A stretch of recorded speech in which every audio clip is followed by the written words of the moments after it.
6-Minute English. Learning English. Hello, this is 6-Minute English, Learning English. I'm Sam. And I'm Rob. Now, all over the world, people love to eat, and most of us have favourite food we like to cook. Often this involves a recipe. That's written down instructions explaining how you combine the different items of food you are going to cook, the ingredients, into a meal. My favourite recipe is for bangers and mash, a cheap and popular British meal made of sausage and mashed potato. Cooking is a big part of our lives, something pleasurable we do with others, and a way of discovering the flavours and tastes of other cultures. In this programme, we'll be doing just that, discovering the food culture of Ghana in West Africa and hearing about one woman's quest to preserve her country's traditional recipes. And as usual, we'll be learning some related vocabulary along the way. But before we start, I have a question for you, Rob. Your favourite recipe is the classic British dish, bangers and mash. It's easy to understand why mashed potato is called mash, but how did sausages come to be known as bangers?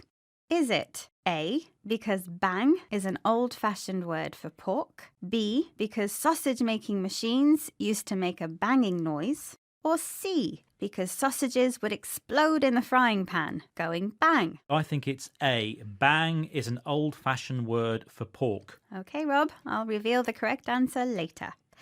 Food writer Abner Ofejima was born in Ghana but moved to Canada as a child. After school, she would go for burgers and fries with friends before heading home to eat traditional Ghanaian food with her family, food cooked with ingredients like dawa dawa, a spice made from roasting locust beans, and fufu. Her mother's cooking gave Abner a love of traditional recipes, so much so that 5 years ago she moved back to Ghana to rediscover her country's food culture. But when she arrived, Abner was surprised how much things had changed.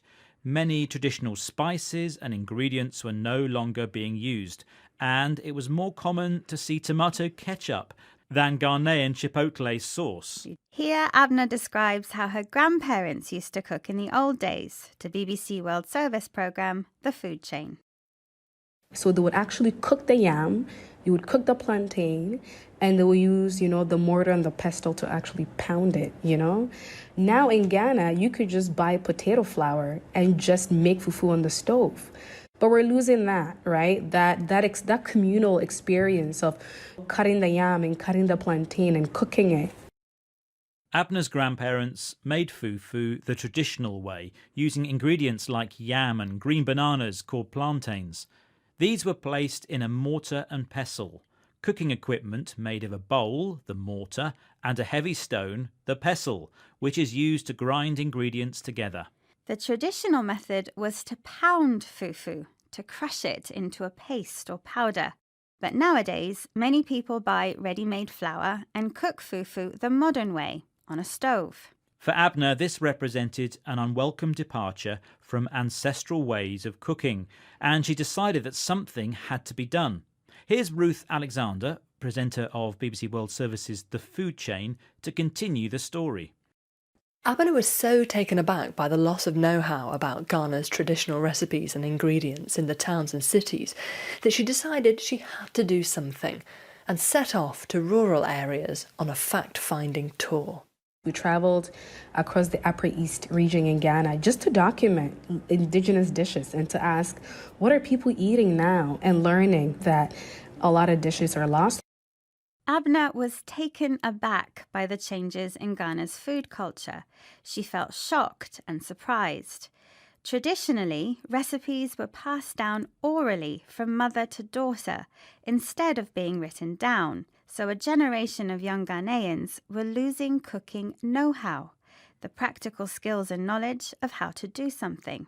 Abner travelled around Ghana to document traditional recipes, to record information about them by writing them down or taking photos before they were lost forever.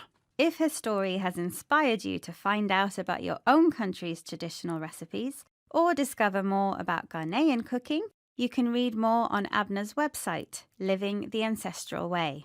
And after all this talk of traditional Ghanaian food, it's time for your question about a traditional British recipe, bangers and mash, or sausage and mashed potato.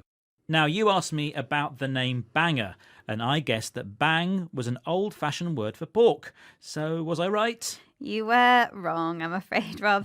The name banger started in World War I, when meat shortages resulted in sausages being made using water.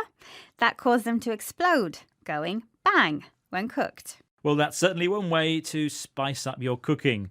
OK, let's recap the rest of the vocabulary, starting with mortar and pestle, a bowl and a heavy stone, which is used to grind ingredients together. To pound something means to crush it into a paste or powder. If you're taken aback, you feel shocked and surprised. Know-how is the practical skill and knowledge needed to do something, such as cook. And finally, the verb document means to record information about something by writing about it or taking photos. Once again, our 6 minutes are up. Bye for now. Bye.